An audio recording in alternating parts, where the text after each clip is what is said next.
여기 폭염으로 인해 모든 인프라 및 사회 시스템이 붕괴되었다는 스페인의 한 도시가 있습니다.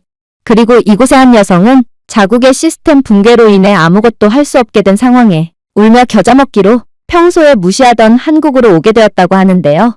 그러나 그렇게나 한국을 무시하던 그녀는 한국의 한강 공원에 도착하자마자 탄성을 내지르며 주저앉고 말았다고 합니다. 그렇다면 그녀가 한국에서 대체 어떤 장면을 목격했던 것일까요? 안녕하세요. 저는 스페인 출신의 소피아 마르케스라고 합니다. 저는 스페인 남부의 뜨거운 태양 아래서 태어났고 스페인의 해안 도시인 카디스의 뒷바다에서 자라왔습니다. 이러한 환경적인 이점 덕분일까요? 저는 스페인의 요트 대표팀에 발탁되어 현재 프로 선수로 활약하고 있답니다. 하지만 국가대표라는 그럴듯한 타이틀에 걸맞지 않게 스페인 정부의 요트 대표팀에 대한 지원은 정말 형편이 없는 게 사실입니다. 덕트 테이프로 대충 수리된 요트와 낡아빠져 색까지 바른 돛대 등 이건 도저히 국가대표의 요트라고 할 수 없어요. 물론 돈이 많은 다른 동료들은 자신들만의 고급 요트를 구매하곤 했지만 그저 평범한 집안에서 자란 저는 정부가 지원해주는 고물상에서도 거절할 법한 허름한 요트를 타고 연습을 계속해야만 했습니다. 그러다 동료 엘레나는 충격적인 제안 하나를 해왔습니다. 그건 바로 한국으로 전지훈련을 가자는 거였죠.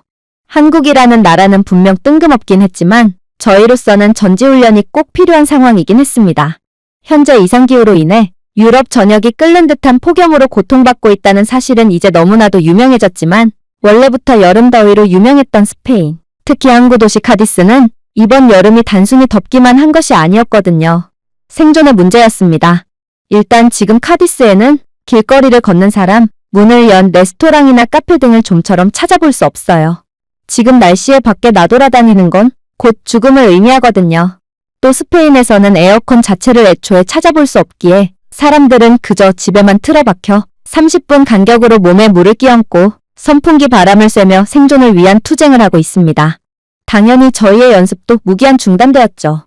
라커룸의 에어컨에서는 오히려 더운 바람이 나오고 있으며 샤워실에서는 차가운 물이 아닌 끓는 듯한 더운 물이 나오고 있거든요. 그야말로 스페인의 악명 높은 인프라 수준은 이번 여름에 완전히 곪아서 터지고 말았던 것입니다. 그런데 엘레나는 한국에 간다면 모든 문제를 해결할 수 있다면서 한국은 모든 것에 대해 준비가 된 나라라는 기괴한 소리를 해오더군요. 아니, 저는 개인 요트도 없는데 어떻게 한국에서 연습을 이어나갈 수 있겠어요? 저는 이러한 배려심 없는 엘레나의 주장에 기분이 상하고 말았는데요. 하지만 엘레나는 다시금 한국은 모든 것이 준비된 나라라는 황당한 주장만을 반복했고 한국은 이러한 제 문제마저 완벽하게 해결해 줄 거라는 책임감 없는 소리만을 해올 뿐이었어요.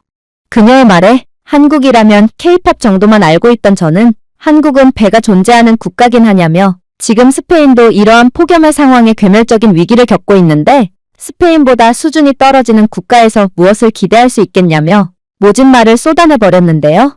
그러나 엘레나는 서울이라는 도시 하나에서 돌고 있는 돈이 스페인 전체에서 돌고 있는 돈보다도 많다며 한국은 손에 꼽히는 경제대국이라는 헛소리를 일삼았고 이내 팀원들 과반수의 동의를 얻어 결국에는 한국으로의 전지훈련을 확정지어버리더군요.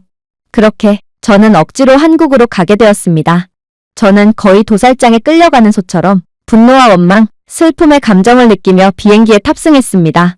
개인 요트도 없는 저는 아무것도 없는 황량한 한국에서 아무것도 못한 채 시간과 돈만 낭비하고 말 것입니다.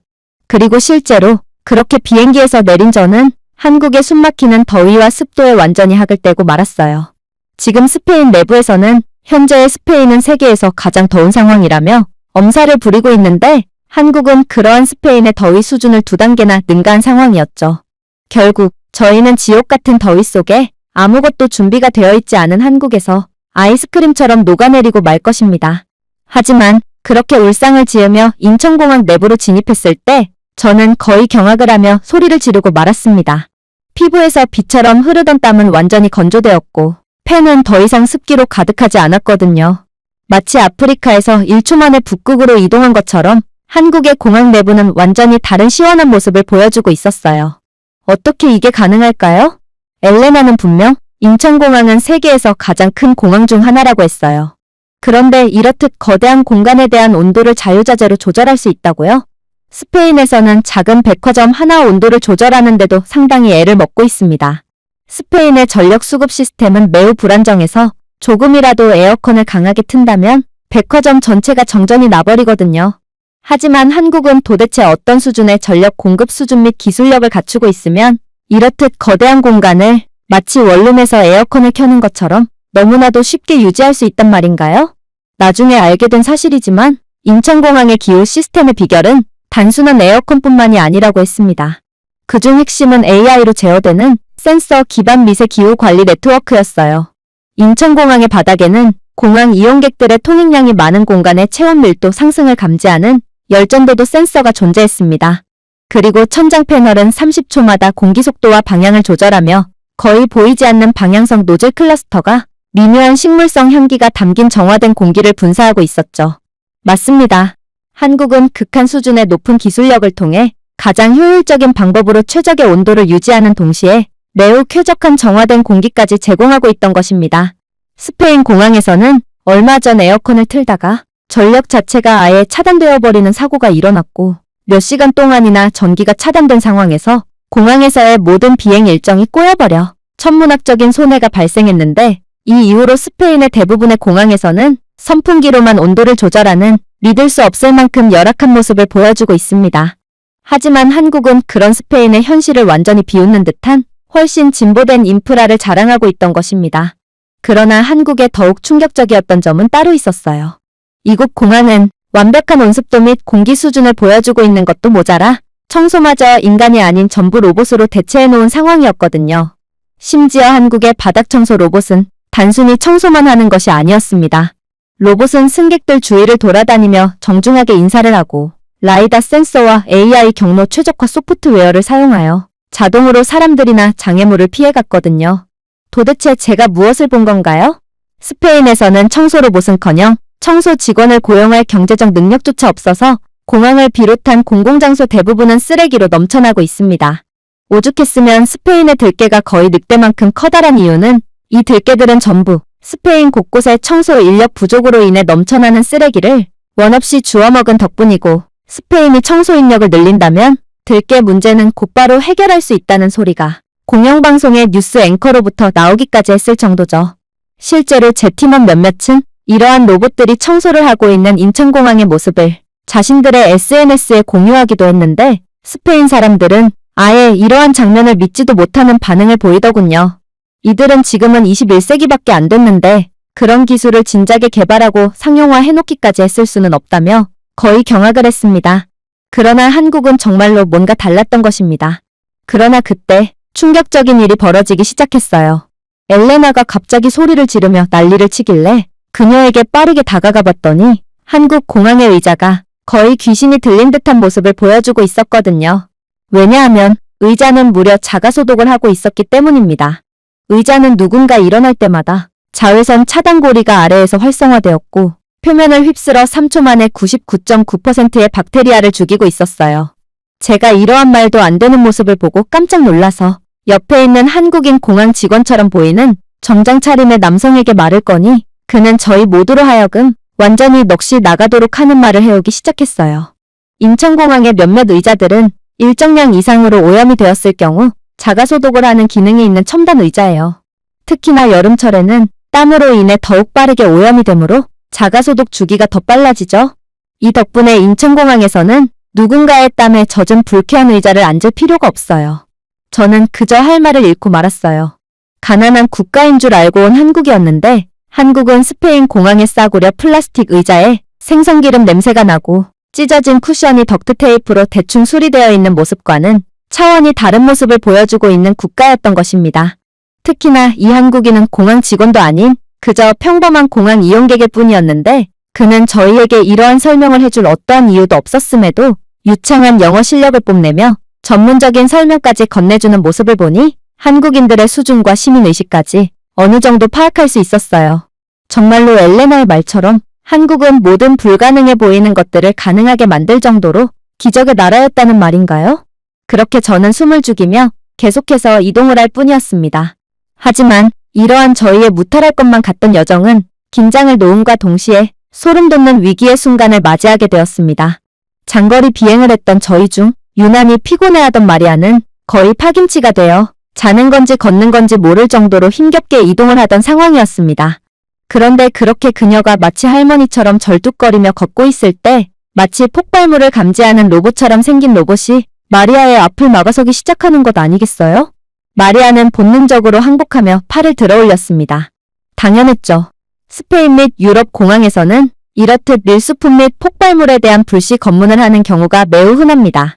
특히나 마리아는 말라가에서 의심스럽게 생긴 샴푸병을 들고 다닌다는 이유로 여행 가방이 찢긴 적이 있는데 당연히 그들은 그저 수상하다는 주관적인 기준으로만 불시 검문을 하고도 찢어진 가방에 대한 어떠한 보상과 책임도 지지 않은 채 사과도 없이 그냥 가버렸죠. 그런데 한국에서는 유럽처럼 구체적인 논리나 증거도 없이 무작정 불시 검문을 하는 것이 아닌 로봇까지 나서서 마리아를 탐지했기에 마리아가 겁에 질려 손을 든 것도 무리는 아니었던 것입니다. 그런데 그러한 일촉즉발의 상황에 로봇은 충격적인 영어를 내뱉기 시작하는 거 아니겠어요? 저는 온도와 스트레스 수준을 스캔하는 로봇입니다. 지금 당신은 스트레스 수준이 매우 높습니다. 당신은 휴식이 필요해요. 휴식을 취할 수 있는 인천공항 라운지로 안내해드릴까요? 저희 모두는 일동경악을 하고 말았습니다. 알고 보니 인천공항에는 이렇듯 온도와 스트레스 수준을 감지하는 별도의 로봇이 존재하고 있는데 이는 실제로 비행에 취약한 노약자들의 돌발 사고를 막는 데 큰 기여를 하고 있다고 했습니다. 실제로 공항에는 공항 내부 온도가 신체와 맞지 않거나 질병의 징후가 있어서 체내 온도가 비정상적으로 높거나 낮은 사람들, 그리고 비행에 취약한 노약자들이 돌연 쓰러지는 등의 돌발 상황이 은근히 비일비재한데요. 하지만 인천공항은 그러한 일말의 가능성까지 차단하고 있었어요. 아무래도 마리아는 오랜 비행으로 인해 피곤해서 구부정한 자세로 비틀거리면서 걷고 있었고 이러한 걸음걸이 및 표정, 체내 온도를 토대로 마리아의 현재 스트레스 수치는 장거리 비행을 한 노약자의 수준으로 측정되었기에 로봇은 그러한 마리아에 대한 정밀한 검사를 실시하며 휴식을 제한했던 거라고 했어요. 스페인 공항에서는 찜통 같은 내부 온도로 인해 안 그래도 장거리 비행으로 인해 면역력이 저하되었던 노약자들이 공항을 이동하다가 그대로 쓰러지는 경우가 흔하지만 그럼에도 아무런 조치도 취하지 않은 채 우리의 책임이 아니다라는 책임 회피만 하고 있는 게 현실입니다. 하지만 한국 공항은 그야말로 모든 공항 이용객들에게 거의 VIP 대우를 해주는 세계 최고의 공항이었던 것이죠. 아무튼 이러한 로봇의 전문적인 측정에 마리아의 별명은 그대로 할머니가 되어버렸고 마리아는 사실 자신은 장거리 요트 대회를 막 끝냈을 때보다 더욱 심각한 피로를 겪고 있다며 한국의 기술력에 완전히 감탄하는 반응을 보이기도 했죠. 그렇게 저희는 서울로 이동하기 위해 인천공항 내부에 이어져 있는 지하철에 탑승하게 됩니다. 놀랍게도 한국 지하철의 좌석은 상당히 깨끗하더군요. 눈에 보이는 얼룩이 없다는 것도 아니었고 말 그대로 정말 묵인 상태였습니다. 팀원 엘레나는 이 지하철 좌석에 앉는 것조차 주저하더군요. 여기 앉기 전에 바지를 소독해야 할 것 같아. 좌석이 내 바지보다 깨끗하니까 내 더러운 바지가 깨끗한 좌석을 더럽힐까봐 걱정되거든. 맞는 말이었어요. 스페인은 더러운 지하철 좌석은 말할 것도 없고 현재는 스페인의 공공 벤치까지도 최악의 비위생적인 모습을 보이고 있습니다. 스페인 벤치는 전혀 과학적이지 않은 최대 일사량을 그대로 흡수할 수 있을 것 같은 뜨거운 금속 벤치가 마련되어 있는데 그러니 지금과 같은 폭염 상황에 벤치에 앉아있는 것은 허벅지를 굽는 것과 같습니다. 그래서 벤치는 현재 사람들이 잠시 쉬어가는 곳이 아닌 전문적인 조리도구가 없는 노숙자들의 프라이팬으로 사용되고 있죠. 이들은 벤치에 계란 등을 구워 먹으며 평소에 못하던 조리 행위를 공공 벤치에서 하며 영양분을 보충하고 있거든요. 여름철 스페인 벤치에 음식물 찌꺼기가 잔뜩 달라붙어 있는 이유가 바로 노숙자들이 이러한 형편없는 금속 벤치의 음식을 조리해 먹기 때문인 것입니다. 하지만 저는 지금 한국 지하철의 위생을 생각할 겨를이 없었어요. 저는 다음 환승까지 몇 분이 남았는지, 다음 열차가 얼마나 붐비는지, 어떤 객실의 온도가 가장 낮은지를 정확히 알려주는 앞에 있는 디지털 화면을 쳐다보느라 너무 바빴거든요. 스페인 지하철에서는 이러한 구체적인 예정 및 일정 따위는 절대로 찾아볼 수 없습니다. 스페인 지하철에는 오직 10만이 언제 오는지 알 수 있다라는 낙서만이 존재할 뿐 숱한 지연으로 인해 아예 지하철 일정표 자체를 폐기해버린 상황이거든요. 물론 스페인 지하철에도 기술적으로는 에어컨이 존재하긴 합니다. 그러나 전력 문제 때문에 가동되는 경우는 없죠. 한 번은 안 그래도 찜통인 지하철에서 에어컨에서는 35도의 용암 같은 뜨거운 바람이 나와서 승객들의 폭동이 일어나기도 했는데 승객들은 덥다며 우통을 벗으며 아우성을 쳐댔기에 그로 인한 악취와 땀 자국 때문에 지하철은 그야말로 지옥으로 변하기도 했죠. 그러나 저는 한국은 변변한 지하철조차 없을 거라고 생각하며 이곳 한국에 왔지만 한국의 지하철은 쉴 새 없이 에어컨이 가동되며 놀랍도록 쾌적한 온도를 유지하고 있었어요. 저는 역시나 도저히 이해를 할 수가 없었어요. 스페인은 지하철이 전력 공급 문제로 인해 갑작스럽게 멈추는 경우가 흔한데 한국은 어떻게 에어컨까지 완벽하게 가동하고 있으면서도 이와 관련한 사고가 전혀 일어나지 않을 수가 있을까요? 저는 이러한 이해할 수 없는 상황에 결국 맹렬히 스마트폰을 두드리며 검색을 해보게 되었어요. 그리고 이내 한국이 숨기고 있었던 충격적인 사실을 깨닫게 되었죠. 그건 바로 한국은 이렇듯 지하철에서조차 원없이 에어컨 바람을 쐴 수 있지만 그로 인한 에어컨 비용은 거의 발생하지 않는다는 거였습니다. 한국 지하철은 기본적으로 인체의 열, 이동 밀도, 심지어 땀 속도까지 실시간으로 모니터링하는 센서 네트워크인 열부와 AI 관리라는 자체 개발 시스템을 사용하기 때문이었죠. 한국은 이 데이터를 기반으로 차량당 공기흐름 방향, 습도, 온도를 동적으로 가장 효율적인 방법으로 에어컨을 조정하고 있었기에 한국의 시스템은 계속해서 첨단화되며 이젠 비용 자체를 거의 발생시키지 않을 정도의 경지에 이르렀다고 했습니다. 정말 기가 찰 노릇이었어요. 현재 스페인에서는 폭염으로 인해 모든 시스템이 붕괴되며 국가 경제 자체가 멈춘 상황인데 한국인들은 스페인보다 훨씬 더운 날씨에도 지하철만 한 번만 타면 극한의 쾌적함을 느낄 수 있고 이러한 인프라 덕분에 아무리 지구 멸망 직전에 이상기온이 발생해도 계속해서 사회를 유지할 수 있다니 이건 아무리 봐도 한국은 스페인을 아득히 뛰어넘는 선진국이라는 증거와 다름이 없어 보였어요. 하지만 제게 진정으로 충격을 선사했던 부분은 따로 있었습니다. 바로 한국은 내년까지 에어컨 가동에 따른 비용을 아예 없애겠다는 포부를 밝히며 놀라운 기술을 개발한 상태였고 이를 시범 운영하는 단계에까지 이른 상황이었거든요. 한국 지하철 내부에는 차가운 좌석 구역이 있었는데 이는 지하철 회생 제동으로 구동되는 열전 타일에 의해 내부에서 냉각되는 좌석이라고 했어요. 기차가 속도를 늦출 때 생성되는 에너지가 엉덩이를 식히기 위해 재활용되고 있었고 이는 순전히 한국인들의 천재적인 두뇌가 만든 기적과도 같은 기술력이었던 것입니다. 그리고 제가 완전히 경악의 도가니에 빠지며 넋이 나가있자 엘레나는 제 어깨를 조용히 두드리며 속삭이기 시작하더군요. 어때 소피야? 내가 한국은 모든 것을 해결해 줄 수 있는 국가라고 했잖아. 이래도 여전히 한국을 의심할 거야? 저는 그녀의 말에 어떠한 대답도 할 수가 없었어요. 어쩌면 저는 한국에 대해 완전히 오해를 하고 있던 것일 수도 있었거든요. 그러나 여기까지일 것입니다. 한국이 적당히 우수한 모습을 보여줬다면 저는 한국은 스페인보다 선진적인 국가였음을 깨끗하게 인정했을 거예요. 하지만 지금 한국이 보여주고 있는 모습은 마치 스페인을 완전히 개발도상국쯤으로 만들 정도로 충격 그 자체였고 이건 도저히 현실적인 모습이 아니었거든요. 한국이 어떤 수작을 부리며 외국인들을 속이고 있는지는 모르지만 저희를 계속해서 속일 수는 없을 것입니다. 저희는 지금 한국에 도착한 지 몇 시간 되지 않았기에 한국의 결점을 도저히 찾지 못하고 있지만 진실은 언젠간 밝혀지게 되어 있어요. 그렇게 저는 엘레나의 물음에 묵비권을 행사할 뿐이었습니다. 그리고 얼마 후 저희는 예술과 젊음의 거리로 유명한 홍대 입구역에 도착했어요. 엘레나는 신이 나서 떠들어대더군요. 홍대는 현재 한국에서 가장 유명한 곳이라고 해도 과언이 아니야. 소피야, 너는 아직도 한국에 대해 의문을 가지고 있는 것 같은데 이젠 한국을 믿고 좀 즐기는 편이 어때? 우리는 곧 전지훈련에 들어가야 하고 우리에게 주어진 자유시간은 그렇게 많지 않거든. 개인 요트도 없는 제가 어떻게 훈련을 이어갈 수 있겠어요? 그렇게 저는 그녀의 말을 듣는 둥 마는 둥 하며 계속해서 이동할 뿐이었습니다. 그리고 그때 저는 두 눈이 휘둥그레지는 장면을 목격하게 되었고 역시나 한국은 그저 그런 형편없는 국가일 뿐이었구나 싶어 실소를 터뜨리게 됩니다. 그건 바로 홍대 입구역에 설치되어 있는 서울 메트로 스마트 도서관 때문이었어요. 수천 권의 책으로 가득 찬 트럭 크기의 자판기를 상상해보세요. 모두 깔끔하게 분류되어 누구나 빌릴 수 있도록 되어 있었어요. 그런데 제가 왜 이런 선진적인 것처럼 보이는 도서관에 실소를 터뜨렸냐고요? 그건 바로 한국인들은 이곳 도서관의 책을 무단으로 훔쳐가고 있었기 때문입니다.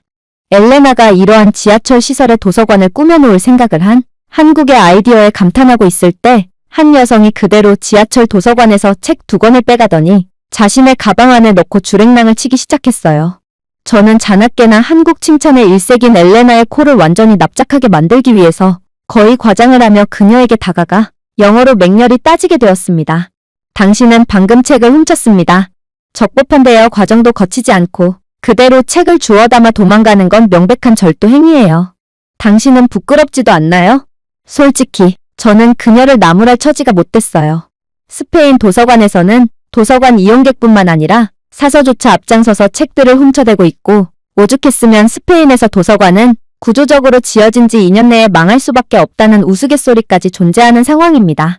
2년이 지나면 책을 전부 도난당해서 도서관으로서의 기능 자체를 잃고 만다는 논리였죠. 그런데 제 영어를 들은 한국인 여성은 이내 저보다도 더욱 유창한 영어를 구사하며 충격적인 말을 해오는 거 아니겠어요?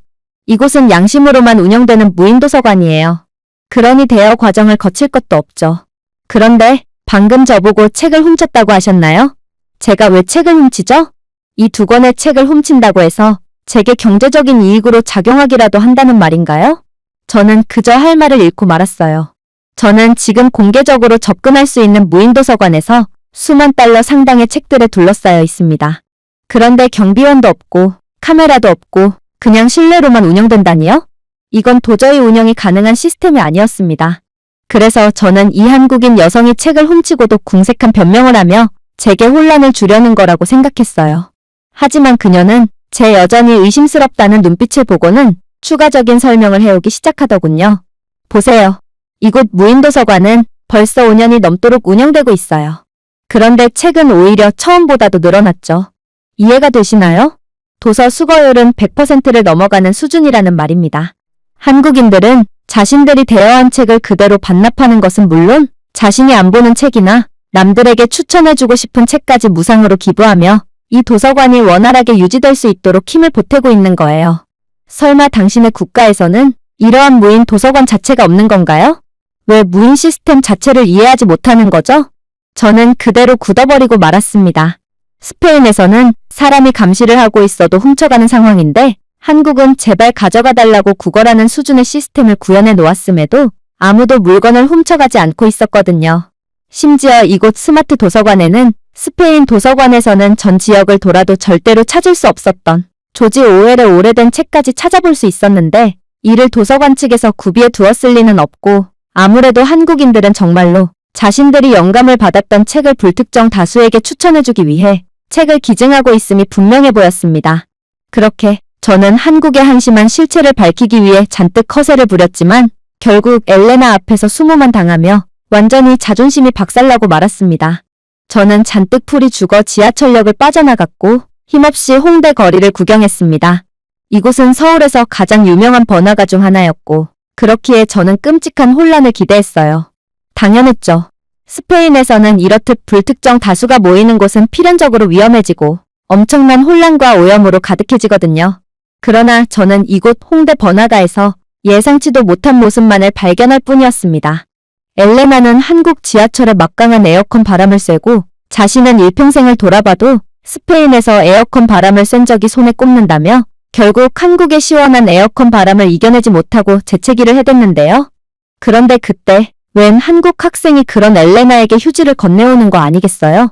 사실 극한의 개인주의 문화를 가지고 있는 스페인은 낯선 사람들의 친절에 전혀 익숙하지 않습니다. 그래서 엘레나는 이 학생이 돈을 요구하기 위해 휴지를 제공하는 거라고 생각하며 휴지를 받고 지폐 한 장을 건넸어요. 스페인에서는 이렇듯 길거리에서 재채기나 기침을 하는 상대에게 다가가서 휴지를 강매해버리는 전문적인 직업까지 존재하는 상황이기에 길거리에서는 재채기조차 조심해서 하는데요. 아무래도 한국도 스페인과 비슷한 사회적 분위기를 가진 모양이었고 저는 칠칠치 못하게 아무 데서나 재채기를 하다가 생돈만 날리게 된 엘레나를 안타깝게 쳐다볼 뿐이었습니다. 하지만 그때 놀라운 일이 벌어지기 시작했어요. 한국인 학생은 엘레나가 자신에게 돈을 건네는 상황 자체를 이해하지 못하겠다는 듯 그저 엘레나를 뚫어져라 쳐다보고 있다가 그대로 엘레나의 의도를 이해하고는 불쾌하다는 듯 인상을 찌푸리고는 돈을 그대로 둔 채 갈 길을 가버렸거든요. 저희 모두는 이러한 이해 못할 상황에 벙쪄 있을 뿐이었습니다. 아니, 세상에 주는 돈을 거부하는 사람들이 있다고요? 그러나 저는 이내 그 한국인 학생이 왜 엘레나의 행동에 불쾌감을 느꼈는지를 알게 되고 완전히 경악을 할 수밖에 없었어요. 알고 보니 한국에서는 아르바이트만 해도 스페인에서의 웬만한 대기업 직장인보다 많은 돈을 벌 수 있었어요.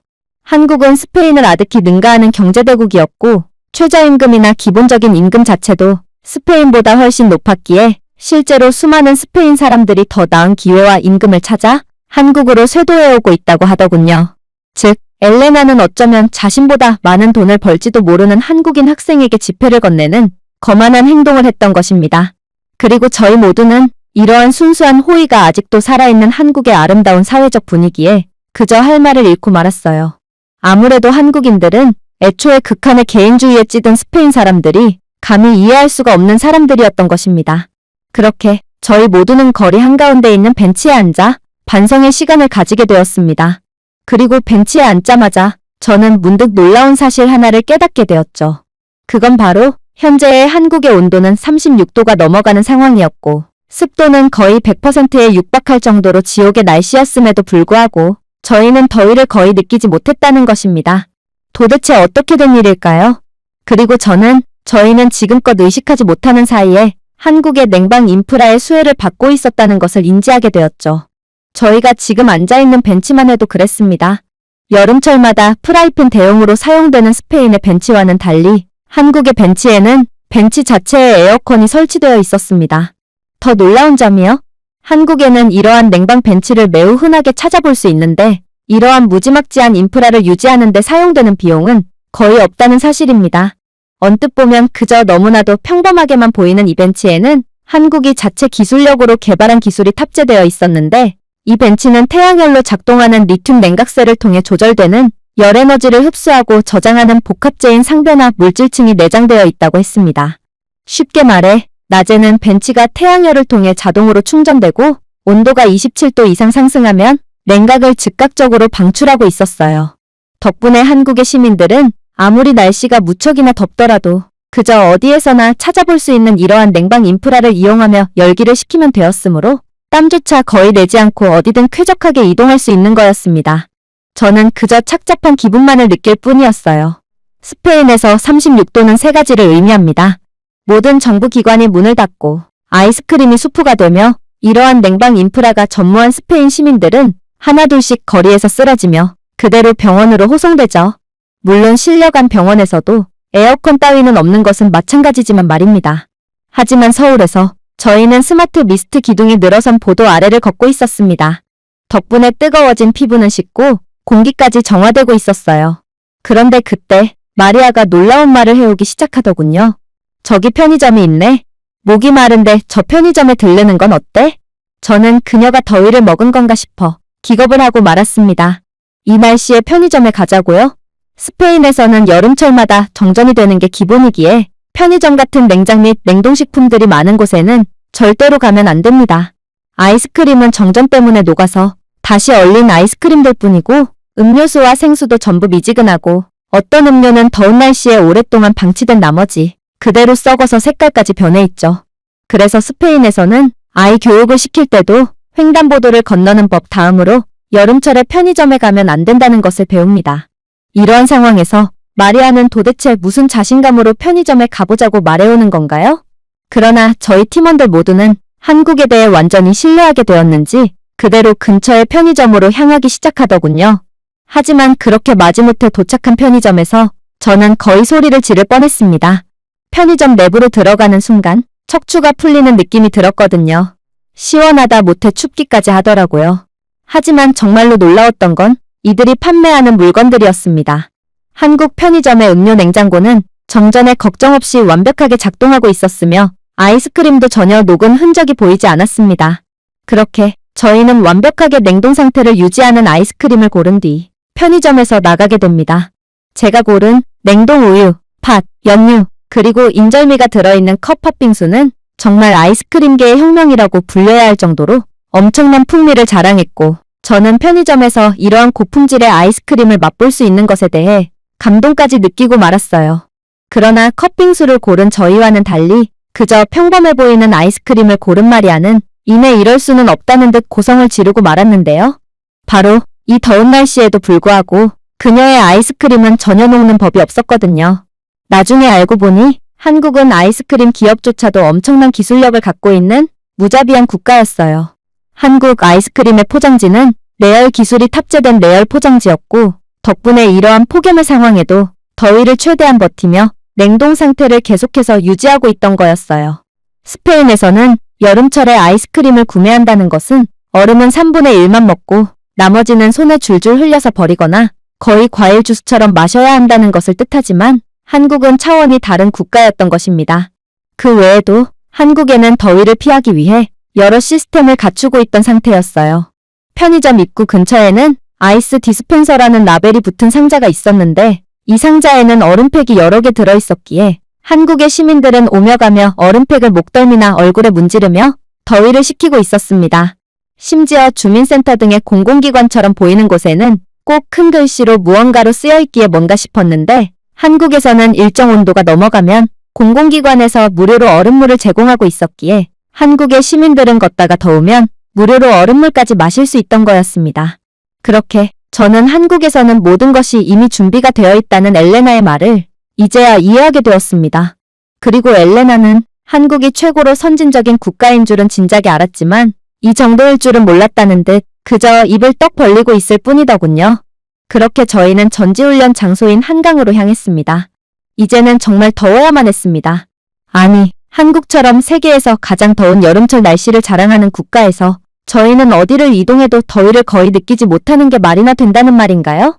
저는 한국에서 더위를 초월하며 이동할수록 제 조국인 스페인이 마치 시대에 뒤떨어진 한심한 국가처럼 느껴졌고 특히나 이러한 상황이 도저히 현실처럼 느껴지지도 않았기에 한 번쯤은 한국의 극한의 더위를 맛보며 한강으로 이동하는 상황을 기대했습니다. 하지만 그런 일은 역시나 일어나지 않았어요. 한국에서 다운로드한 지도 앱을 이것저것 만져보던 엘레나는 뭔가 이상한 것을 발견했는지 저희에게 희한한 경로를 제안했는데 그녀가 제안한 경로는 전부 한국이 더위를 피하기 위해 자체적으로 설치해놓은 천막이나 자연적인 나무 그늘로 되어 있었기에 저희는 햇빛을 전부 피하면서 이동할 수 있었거든요.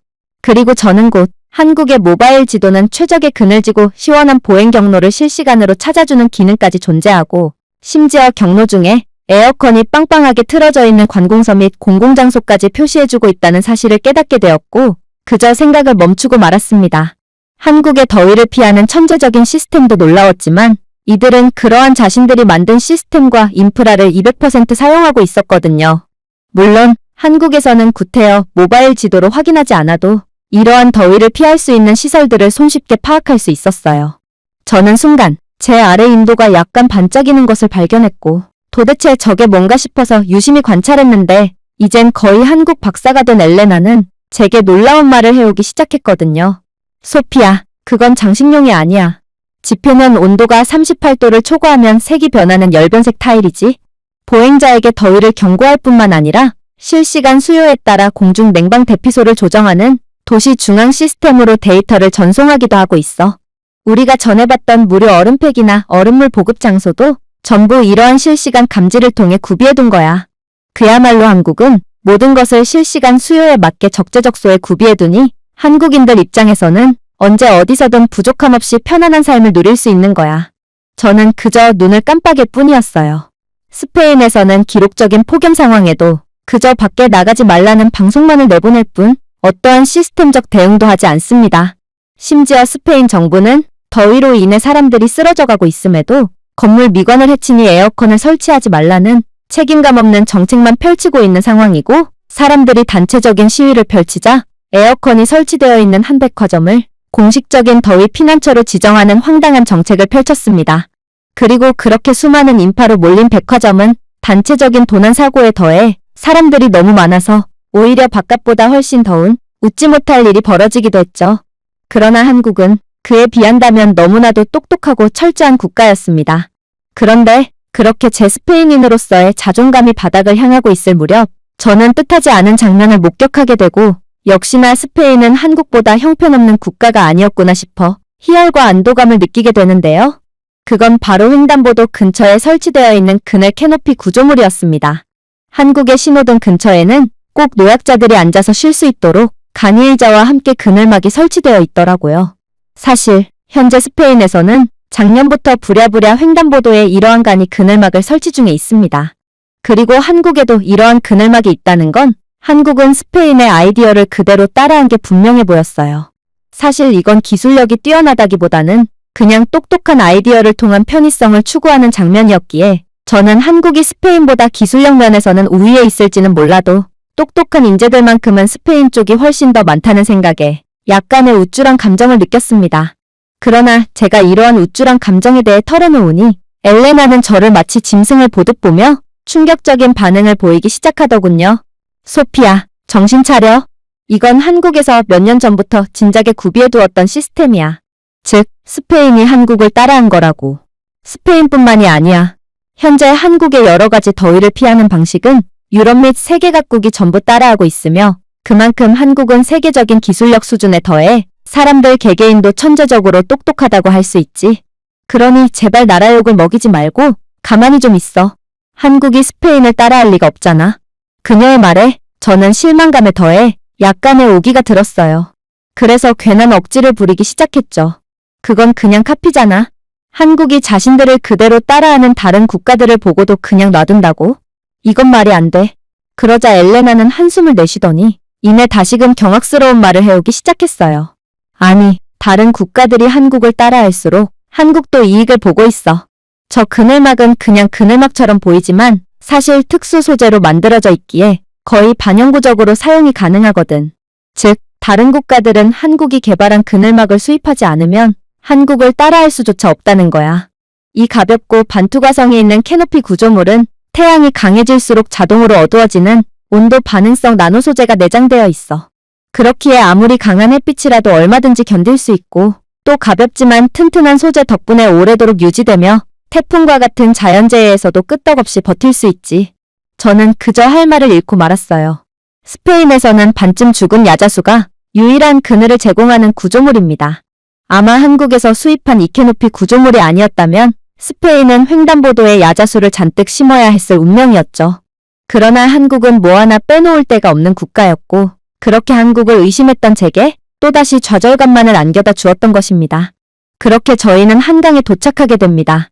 한강은 정말 놀라운 곳이었어요.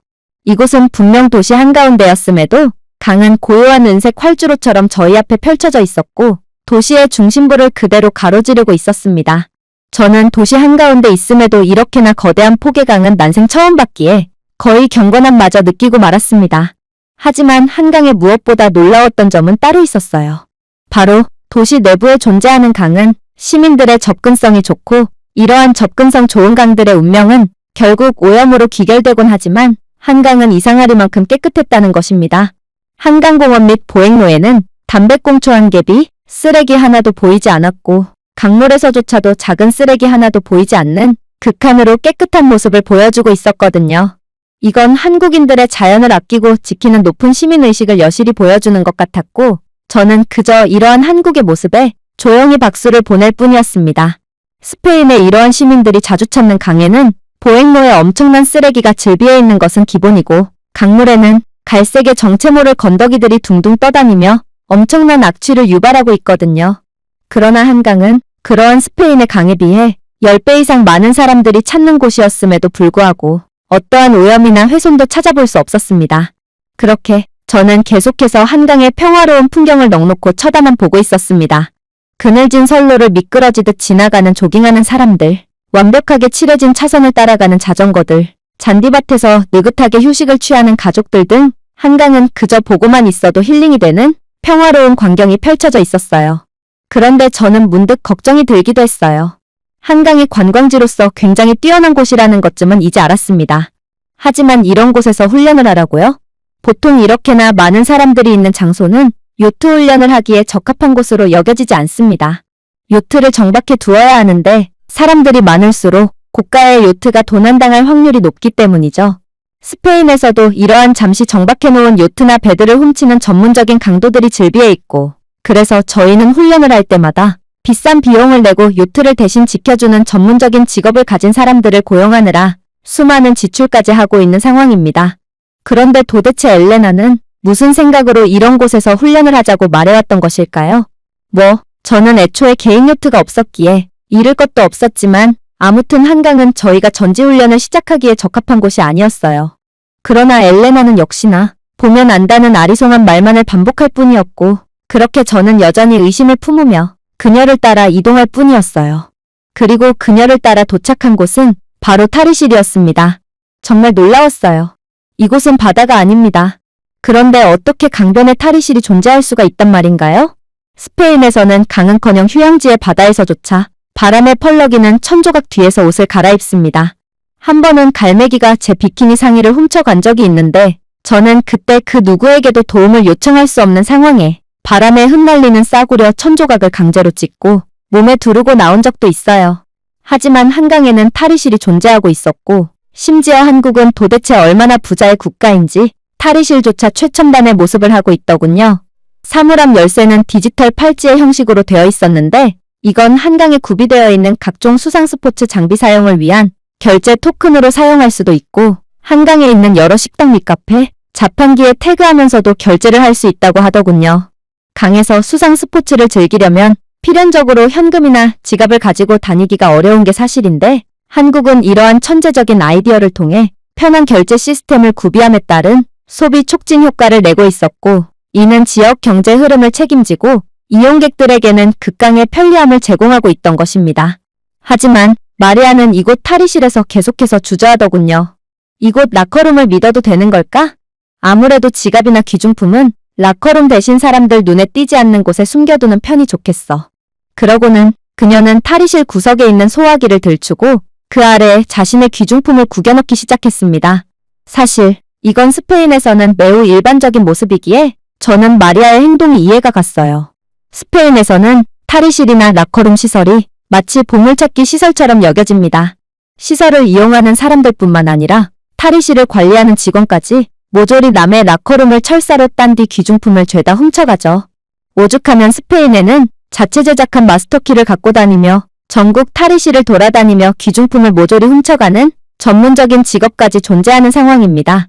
당연히 요트 선수로서 라커룸을 자주 이용할 수밖에 없는 저는 수도 없이 물건들을 잃어버린 상황으로 요즘처럼 유럽 경기가 어려운 상황에서는 귀중품뿐만 아니라 옷가지들도 전부 훔쳐가고 있기에 저는 새로운 탈의실에 가게 될 때면 제 짐을 숨기기에 가장 적합한 곳이 어디인지부터 찾는 지경에까지 이르렀어요.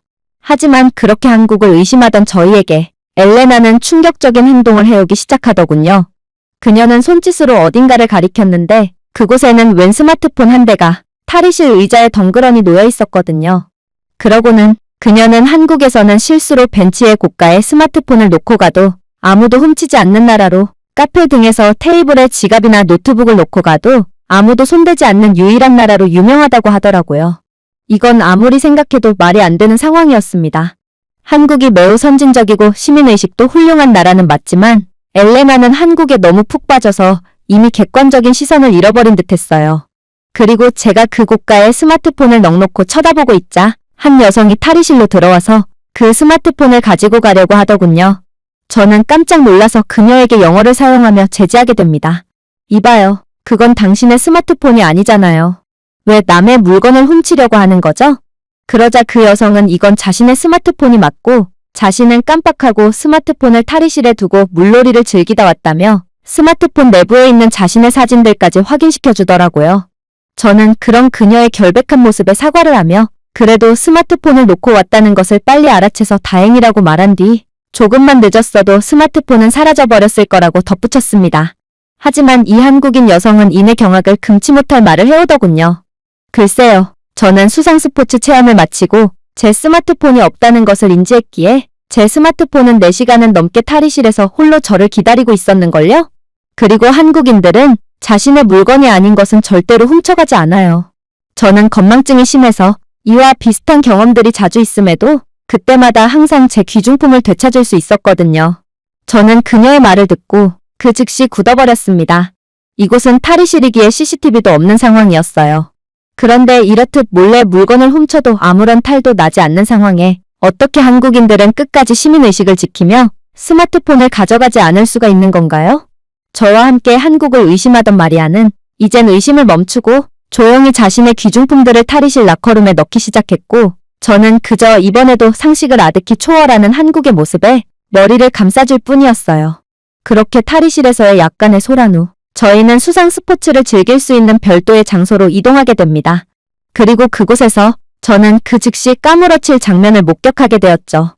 왜냐하면 이곳 수상 스포츠 시설에서는 수상 스키, 수상 보트 등의 각종 고급 레저 스포츠 시설을 이용할 수 있도록 되어 있었고, 심지어 요트까지 대여해주는 초호화의 모습을 보여주고 있었기 때문입니다.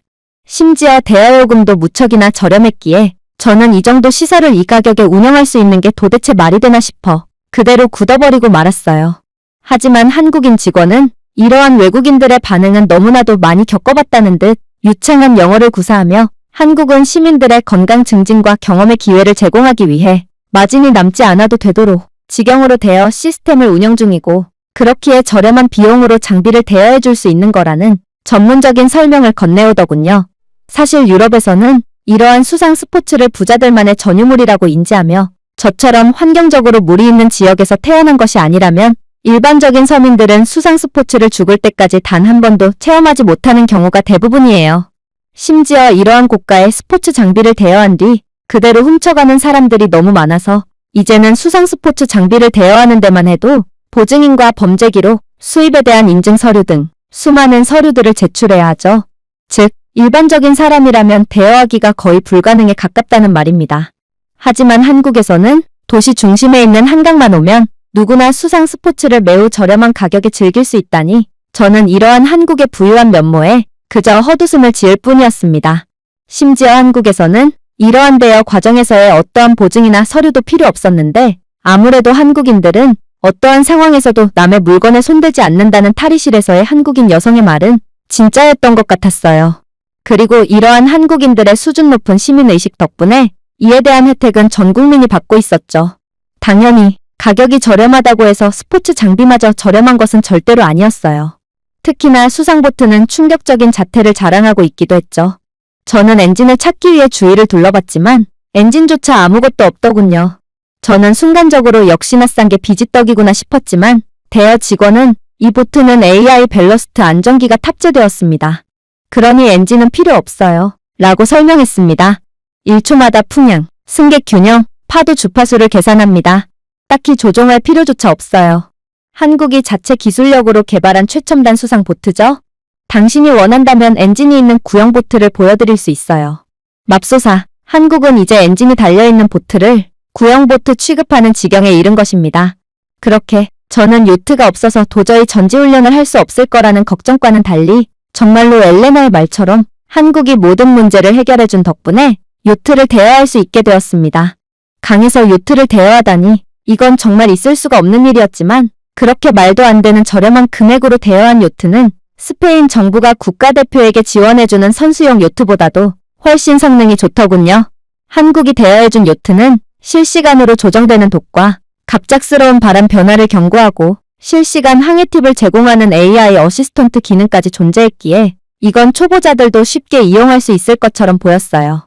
특히나 저는 이곳 한강의 수많은 인파들 때문에 동선이 겹쳐서 도저히 전문적인 훈련을 이어나가지 못할 거라고 생각했지만 한강은 밖에서 보는 것보다 물 안에서 더 넓고 고요했으며 다양한 종류의 보트가 서로 간섭하지 않도록 보이지 않는 GPS 차선으로 나누어져 있었기에 저희 팀은 이곳 한강에서 스페인 선수 전용 구역에서보다 더욱 전문적이고 실용적인 훈련을 이어나갈 수 있었습니다. 그런데 그때 충격적인 사고가 일어나고 말았습니다. 바로 요트를 타던 한국인 초보자가 그만 조작 미숙으로 인해 그대로 물에 빠졌기 때문인데 그녀는 수영을 전혀 못하는지 물에 빠져 허우적대고만 있더라고요. 하지만 저는 물속에서 허우적대는 그녀를 본 다른 한국인들의 반응을 보고 그대로 엄청난 실망감을 느끼며 한국에 대한 애정이 전부 사그라들게 되었습니다. 왜냐하면 사람이 물에 빠졌음에도 한국인들은 그저 멀뚱멀뚱 구경만 하고 있었고 심지어 한강에는 구조대원들도 촘촘히 배치되어 있었음에도 불구하고 이들은 자신이 마땅히 해야 할 일을 하지 않고 그저 일반적인 시민들과 함께 이 여성을 멀뚱멀뚱 쳐다만 보고 있었거든요. 저는 이러한 이기적인 한국인들의 모습에 소름마저 돋았고 그렇게 물에 빠진 그녀와 저는 꽤나 먼 거리에 있었지만 전속력으로 요트를 움직이며 그녀를 구하기 위해 이동하게 됩니다. 하지만 그렇게 물에 빠진 한국인 여성에게 거의 다가갔을 때 저는 절대로 봐선 안 되는 장면을 목격하고 그대로 얼어붙고 말았습니다. 왜냐하면 저보다도 먼저 웬 무인 수상보트가 도착하더니 그녀를 싣고는 그대로 육지로 빠르게 이동했거든요. 그랬습니다. 한국은 이러한 다소 위험한 익수자 구조 과정에서 추가적인 인명피해가 없도록 무인 구조 시스템까지 개발한 미친 국가였던 것입니다. 사실 스페인에서는 이러한 익수자를 구조하다가 구조대원까지 희생당하는 사고가 매우 빈번하게 일어나고 있습니다. 하지만 이에 대한 별다른 해결책을 찾지 못하고 있는 게 현실이죠.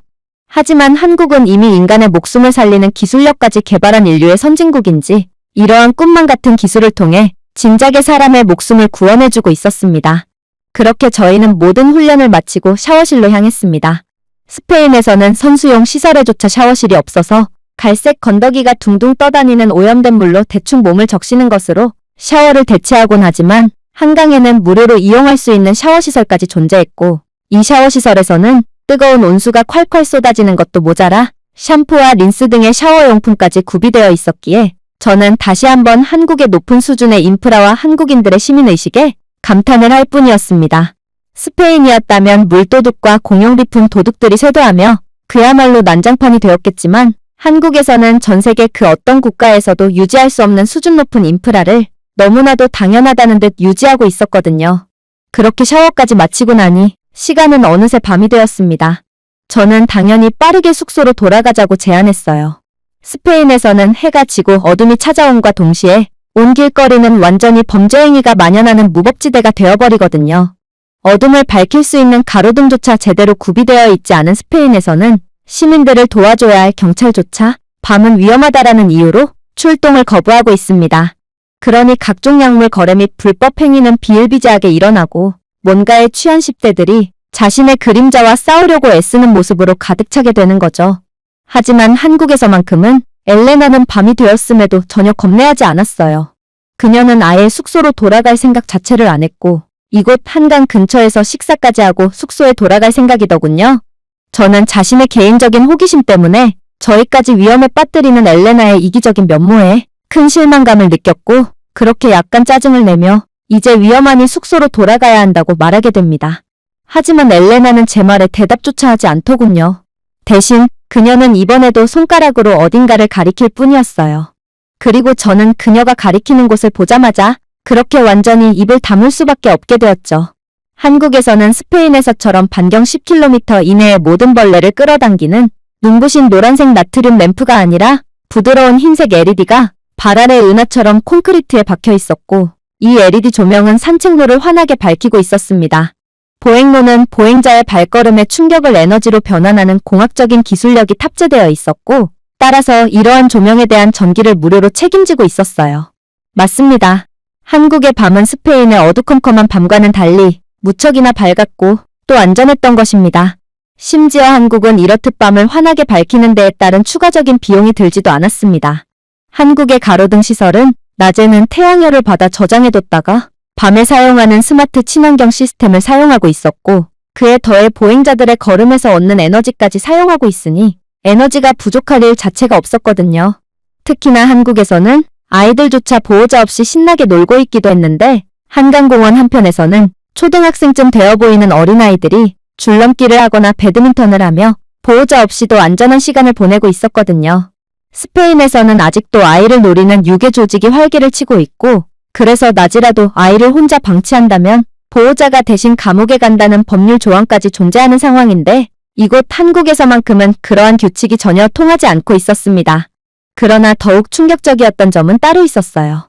이곳 한강 보행로 중간중간에는 별도의 흡연 시설까지 존재하고 있었는데 흡연자들은 이곳에서 담배를 피우다가 아이들이 접근하면 담배 연기를 뿜지 않고 아이들이 지나가기까지 기다려줬다는 것입니다.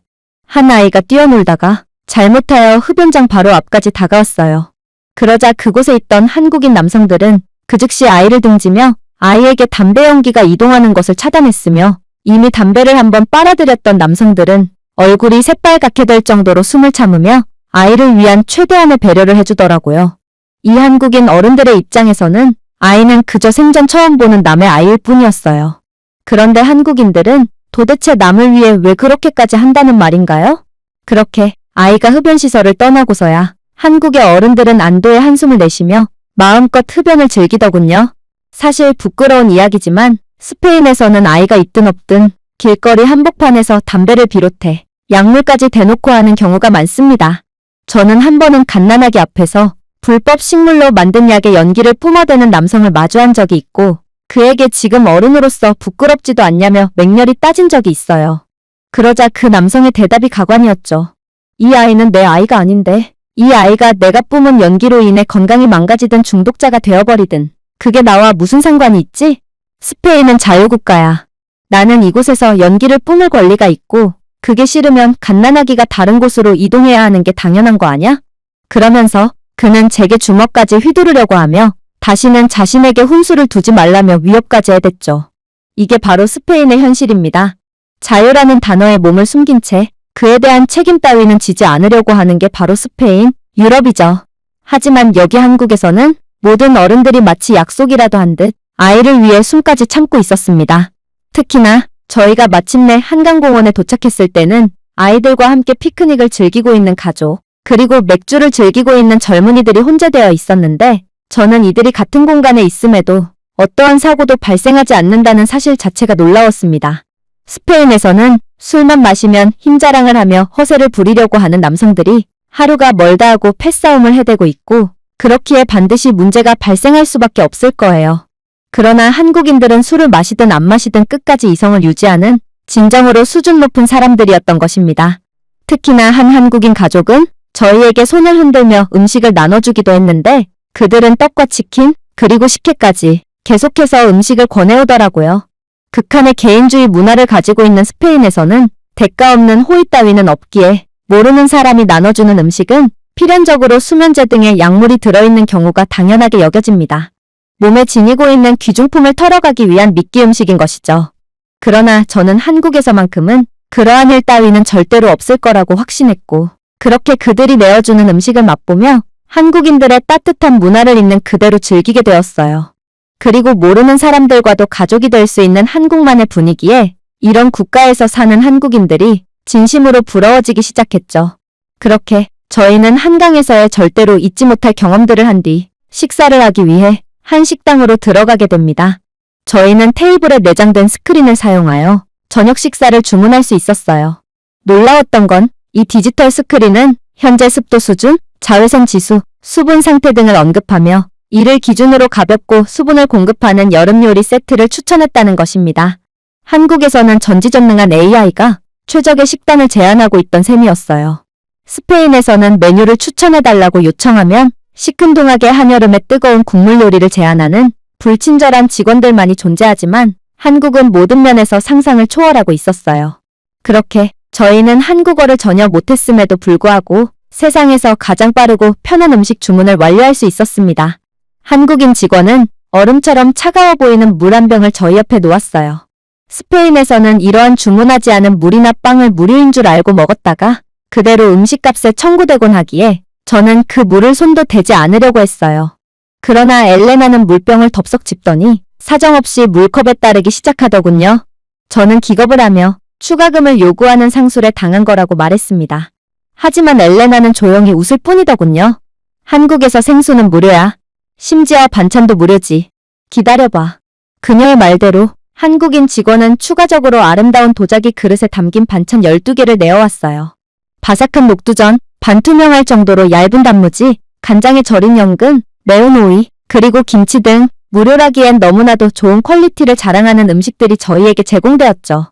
스페인에서는 메인 요리를 주문해도 슈퍼마켓에서 판매하는 제품을 그대로 전자레인지에 돌려서 제공하는 경우가 많지만 한국은 이러한 수준 높은 요리마저 무료로 제공된다니 저는 그저 한국에 아낌없이 퍼주는 사회에 완전히 사랑에 빠지고 말았어요. 그렇게 메인 요리가 나왔습니다. 스페인에서는 1시간은 지나야 음식이 하나둘씩 나오지만 한국에서는 주문한 지 10분가량이 지나자마자 곧바로 메인 요리가 나오더군요. 물론 삼계탕은 최고의 음식이었습니다. 뜨겁고 상쾌한 인삼에 더해 부드러운 닭고기는 굳이 힘을 주지 않아도 뼈에서 떨어졌고 안에 숨겨져 있던 달콤한 찹쌀은 별미 중의 별미였어요. 또 다른 음식인 비빔밥은 야채, 소고기, 계란 프라이, 고추장 소스로 지글지글 끓는 돌그릇이었습니다. 밥바닥은 그릇의 열기로 인해 금빛으로 완벽하게 익었고 저는 거의 채소만으로 구성된 음식이 어떻게 이런 극강의 풍미를 낼 수 있는지 이해가 안 가 계속해서 눈을 꿈뻑거릴 뿐이었습니다. 물론 역시나 냉면을 빼놓을 수는 없을 것입니다. 아시아 배와 삶은 달걀을 얹은 차가운 냉면은 그야말로 뼛속까지 시원하게 만들 정도로 인상 깊었고, 톡 쏘는 차가운 국물을 한 모금 마셨을 때는 모든 스트레스가 즉각적으로 풀리는 것 같은 기분마저 들었어요. 그러나 더 놀라웠던 건 바로 한국인 직원은 돈보다도 손님들의 만족을 더욱 우선시하는 것 같은 느낌이 들었다는 것입니다. 저희는 10가지도 넘는 반찬들을 계속해서 비워갔는데 한국인 직원은 그럴 때마다 저희에게 새로운 반찬을 리필해 주었거든요. 눈치 볼 필요도 없었어요. 한국인 직원은 저희가 요청을 하지 않아도 친절한 표정을 지으며 계속해서 반찬을 리필해 주었거든요. 스페인에서는 이 모든 것에 대한 비용이 청구될 뿐만 아니라 간혹 에어컨이 구비된 식당에서는 에어컨 비용에 대한 금액까지 청구하는 경우도 있습니다. 하지만 한국은 말 그대로 진정으로 사람이 사는 국가였고 저희는 아무런 눈치를 볼 필요도 없이 최고의 경험을 할 수 있었어요. 그렇게 저희는 숙소로 돌아가기로 했습니다. 하지만 그때 마리아가 외마디 비명소리를 질러오더군요. 그리고 그녀의 시선을 따라 이동한 곳에는 한강 푸드트럭 야시장이 펼쳐져 있었습니다. 트럭에서 음식을 판매한다고 해서 허접한 것이 절대로 아니었어요. 수십 개의 LED 조명 가판대가 완벽한 대칭을 이루며 강변을 따라 뻗어 있었고 각각 디지털 주문 화면, 심지어 혼잡을 방지하기 위한 AI 기반 군중 모니터까지 갖추고 있었거든요. 불고기, 매운 떡볶이, 달콤한 호떡, 그리고 바삭한 한국식 프라이드 치킨의 향기가 여름 공기 속에서 강렬한 인상을 뽐내고 있었습니다. 저희는 이미 저녁 식사를 마친 상태였지만 이러한 푸드트럭을 본 이상 절대로 그냥 돌아갈 수가 없었고 그렇게 저희는 푸드트럭으로 향하게 됩니다. 저희가 처음 고른 메뉴는 바로 치즈 닭갈비였어요. 치즈가 실크 리본처럼 당겨졌고 달근 연기가 나고 부드러웠으며 고추장이 스며들어 혀가 타는 것 같으면서도 입안이 시원해졌습니다. 정말 마법 같은 경험이었어요. 이 더운 날 맵고 뜨거운 음식을 먹었음에도 오히려 시원한 기분이 들었거든요. 그리고 저희는 이제 저희의 위장에 사과를 건네며 계속해서 음식을 주문하기 시작했죠. 기적의 맛이라고 밖에 표현할 수 없는 간장 순살치킨, 그리고 고기, 해산물, 호박 등의 야채로 가득 차 있는 모듬전 등 저희는 배가 터져라 푸드트럭에 음식을 동내고 있었어요. 그리고 마침내 호떡을 먹게 되었을 때 저희 모두는 깜짝 놀라고 말았어요. 저는 도넛을 기대하며 호떡을 깨물었는데 끈적끈적한 시나몬 시럽과 으깬 땅콩이 녹는 것을 발견하게 되었거든요. 그리고 이 호떡의 가격은 1,000원밖에 안 됐죠. 스페인에서는 바위처럼 단단한 싸구려 추로스마저 3,000원에 판매하지만 한국에서는 그보다 훨씬 맛있는 디저트를 더욱 저렴하게 맛볼 수 있었습니다. 또한 보통 스페인의 푸드트럭은 전력 공급 자체가 되지 않아 따뜻한 맥주를 판매하며 통 관리를 하지 않아 끈적한 테이블에 비둘기들이 음식물 쓰레기를 훔쳐먹고 있는 난장판의 상황이 펼쳐지기 마련이지만 한국에서는 그런 지저분한 모습을 전혀 엿볼 수 없었어요. 청결한 테이블과 쓰레기 하나 없는 길거리 등 모든 것이 완벽하게 관리되고 있었죠. 특히나 저는 저희가 한여름밤에 야외에 나와 있음에도 전혀 모기를 물리지 않고 있음을 인지하게 되었는데 알고 보니 한강에서는 자연로봇이 모기 퇴치제 미스트를 주기적으로 뿌리고 있었기에 저희는 쾌적한 환경에서 식사를 즐길 수 있던 거였습니다. 그렇게 마지막에 저희는 물가에 앉아 강 위에서 펼쳐지는 LED 조명 한강쇼를 보면서 시원한 식혜를 마시며 분위기를 즐기고 있었습니다. 그리고 마침내 저는 부끄러움에 기어들어가는 소리로 말했죠. 우리는 실패한 나라에 살고 있어. 그리고 팀원들은 제 말에 아무런 대꾸도 못한 채 고개를 푹 숙일 뿐이었죠. 이런 모든 것이 완벽하게 갖추어진 나라에서 사는 것은 대체 어떤 기분일까요? 저는 한국인들에 대한 뼈에 사무치는 부러움을 느끼며 진심으로 한국인이 되어 한국에서 평생을 살고 싶다는 생각을 할 뿐이었습니다. 제가 준비해온 내용은 여기까지입니다. 끝까지 시청해주셔서 진심으로 감사드리며 여러분들의 구독과 좋아요, 알림 설정은 영상 제작에 큰 힘이 됩니다. 이상 세모튜브였습니다.